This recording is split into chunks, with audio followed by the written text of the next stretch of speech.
Now we'll discuss the differences we found in between public nuisance and private nuisance. So these distinctions we found in five different categories, such as the first one, nature of right violated.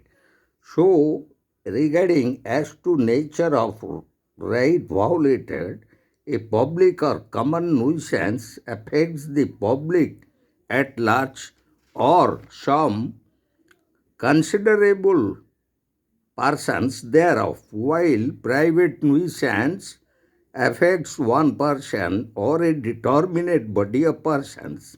In other words, while a public nuisance is an offense against public rights, safety, or convenience, a private nuisance is violation of private rights of a person to the comfortable occupation of property. And regarding the second one, in who can sue in violation of rights, as to who can sue, public nuisance does not create a civil cause of action for any person.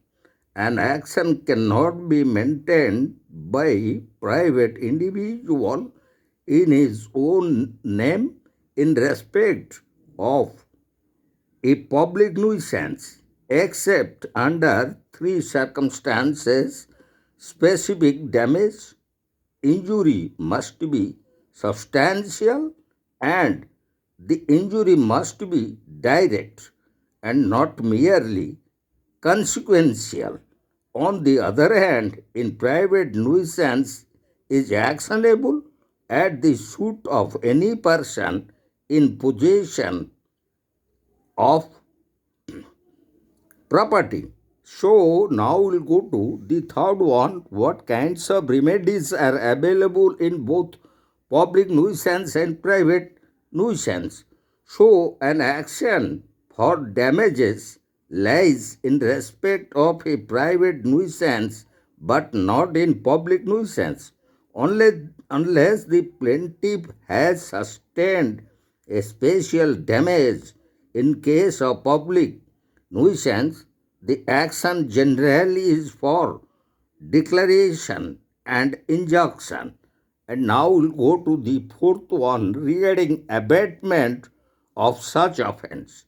So, while a private nuisance may be abated by the person injuriously affected thereby, a public nuisance cannot be so abated by him.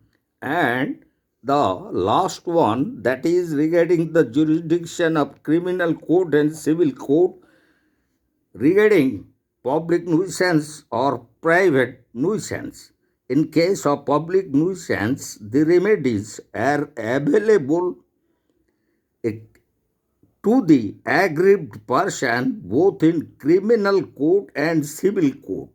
But in case of a private nuisance, the remedy available is only in the civil court by way of an action for damages.